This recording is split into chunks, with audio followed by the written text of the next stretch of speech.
अस्सलाम वालेकुम साथियों, अॼु आउं अव्हांखे रेज़ोनेंस जे बारे में ॿुधाईंदुसि। साथियों, ही सादा लुॾणा आहिनि। हाणे हिन में जेको नंबर पहिरियों ऐं जेको नंबर टियों आहे, उन्हनि जे धागनि जी ट्रेक हिक जेतिरी आहे।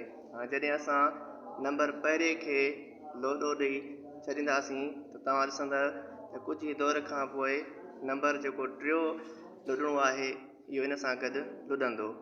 इन अमल खे रेज़ोनेंस चइबो आहे। हाणे ईअं छो थो थिए? इहो इन जे करे थिए थो त जेको पहिरियों नंबर लुॾणो लुॾी हरकत करे रहियो आहे, इन जे हर हिक चकर खे वाइब्रेशन चइबो आहे।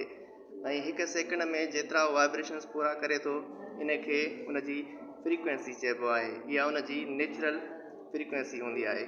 हाणे नंबर पहिरियों ऐं जेको नंबर टियों पेंडोलियम आहे, उन्हनि जी नेचुरल फ्रीक्वेंसी हिक जेतिरी आहे। नंबर पहिरियों पेंडोलियम धागे में हिकु फोर्स पैदा करे रहियो आहे।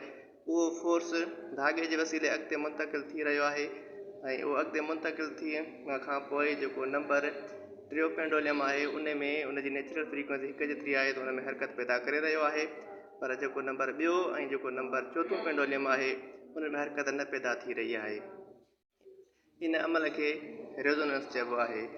इन मां साबित थियो त जॾहिं बि को शइ जेका हरकत कंदी आहे या वाइब्रेशन कंदी आहे, उनजी जेका नेचुरल फ्रीक्वेंसी आहे ऐं उन ते अप्लाई थियणु जेको ॿाहिरियों फोर्स हूंदो, उन फोर्स जी फ्रीक्वेंसी बि साॻी हूंदी, त उन वाइब्रेशन कंदड़ जिस्म में फोर्स अप्लाई करण जे करे उन में एम्पलीट्यूड में वधाव पैदा थींदो। तव्हां ॾिठो हूंदो त कॾहिं कॾहिं तव्हांजे कार या मोटर साइकिल में हलण वक़्तु कंहिं ख़ासि उनजे जेके पुर्ज़ा आहिनि, उन में का ख़ासि हरकत शुरू थी वेंदी आहे। पर जॾहिं तव्हां रफ़्तार खे वधाईंदा आहियो या घटाईंदा आहियो, त उहा जेका हरकत आहे उहा बंदि थी वेंदी आहे। इहो रेज़ोनेंस जे करे थींदो आहे।